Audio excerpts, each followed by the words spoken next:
bye week. Staff got a lot of recruiting done. Team got a little bit extra rest. We did go a little bit every day. We didn't have additional days off, but we were a little bit lighter. Simulated yesterday with a kind of a game day like scrimmage against our guys.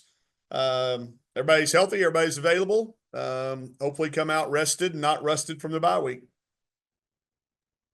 All right, Dudley, Ethan. I can ask one. Mike, just what were your thoughts yesterday? I know the final score ended up being, I think, about 20, but how Alabama played South Carolina. Not surprised. I mean, they're really good at home. They've got some size around the rim to bother them. I think they've been shooting the ball really well. But I say like you said, the score wasn't necessarily as an indicative. I think they cut it to 3 or 5 maybe there in the third quarter with a big run. Um, I think it's what you expect out of a team that's got a lot of veterans. I know they're missing Sarah Ashley, but it's forced Zay to have the ball in her hands a lot more. But I thought they got Nye shooting the ball as well as anybody in the country. So that's a recipe you've got to have to be able to battle with South Carolina. I watched almost all the game. There were a bunch of games on, slipping back and forth between, but I thought they battled them. Alabama's always had a knack for being able to compete with the top of our league. They had about a 5-game stretch there a few years ago where they beat Tennessee 5 straight times. So, Christy's one of the most she is the most underrated coach in the country, in my opinion. Her success, the number of tournaments, number of Final Fours, people forget about some of those because we got a lot of new faces in our game. But Kelly and Christy together do a great job putting together a game plan. Obviously, it shows up when they get in big games. They've been in a lot of them.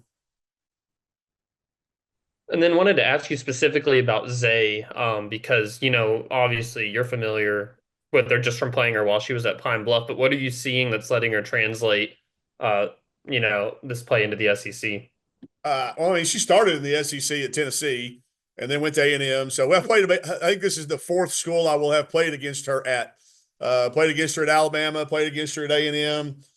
I don't know how many years JC and I were having an argument over that last night, how many years she's played, but I do feel like we know her. Plus not counting the 4 years watching her in recruiting. I think anytime you give her freedom, she's as good as anybody out there. And I think that's what they've done, especially with Sarah Ashley out. I think they've given her a lot of confidence, that she's playing with a lot of confidence, and she's got a lot of freedom to create, which you can't keep her from getting her shot. You just have to affect the quality of it and how hard she has to work to get it, because she's going to be able to find it. So I think that's what they've done. I think that's what Christy's always done with her great players, is give them confidence and give them the ability to make plays and make decisions. And I think she's ran with it these last, especially since Sarah Ashley's been out, but even prior to that. But yeah, and she's mature. I mean, she's a grown woman. She understands now that some of the things that a typical college freshman doesn't have. And I don't know Zay at all, but I've watched her game mature, and I just know that it's human nature to over that number of time to learn from the lessons, and good and bad. And she's been in a lot of big games, so she won't be intimidated by another one. And I think you're getting the chance to see her at her peak right now. I think it's the best basketball probably she's played since her early days on the competitive AAU circuit. Last one I'll ask is this one of those games that you're looking at that, y'all have had a week off, of playing a game at least, and they're coming off a pretty, emotional game to try and, maybe to kind of set a tone early? You hope. I've always, again, I don't know whether rested or rusted's better. I mean, they're two things. You have to deal with both of them.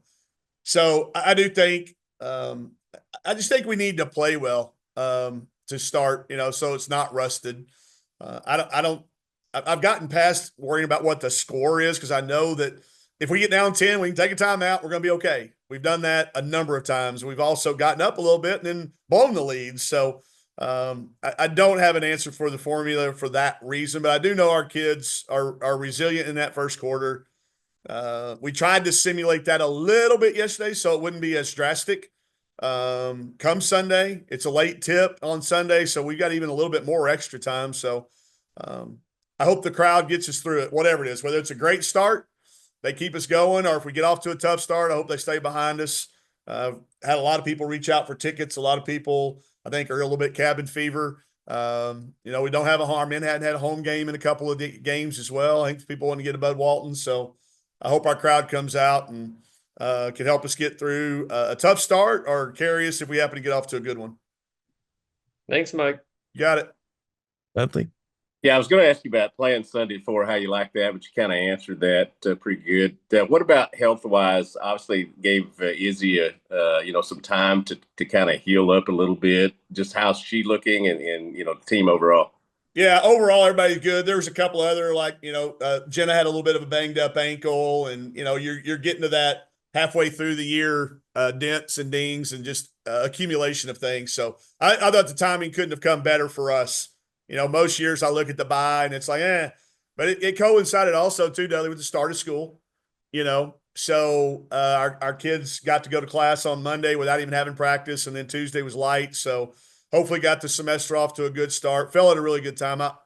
I hope that our team understands that's rare and they come out with, with another level of energy. They should not be, like I said yesterday in practice, if you're tired today, that's on y'all because the time off has been there.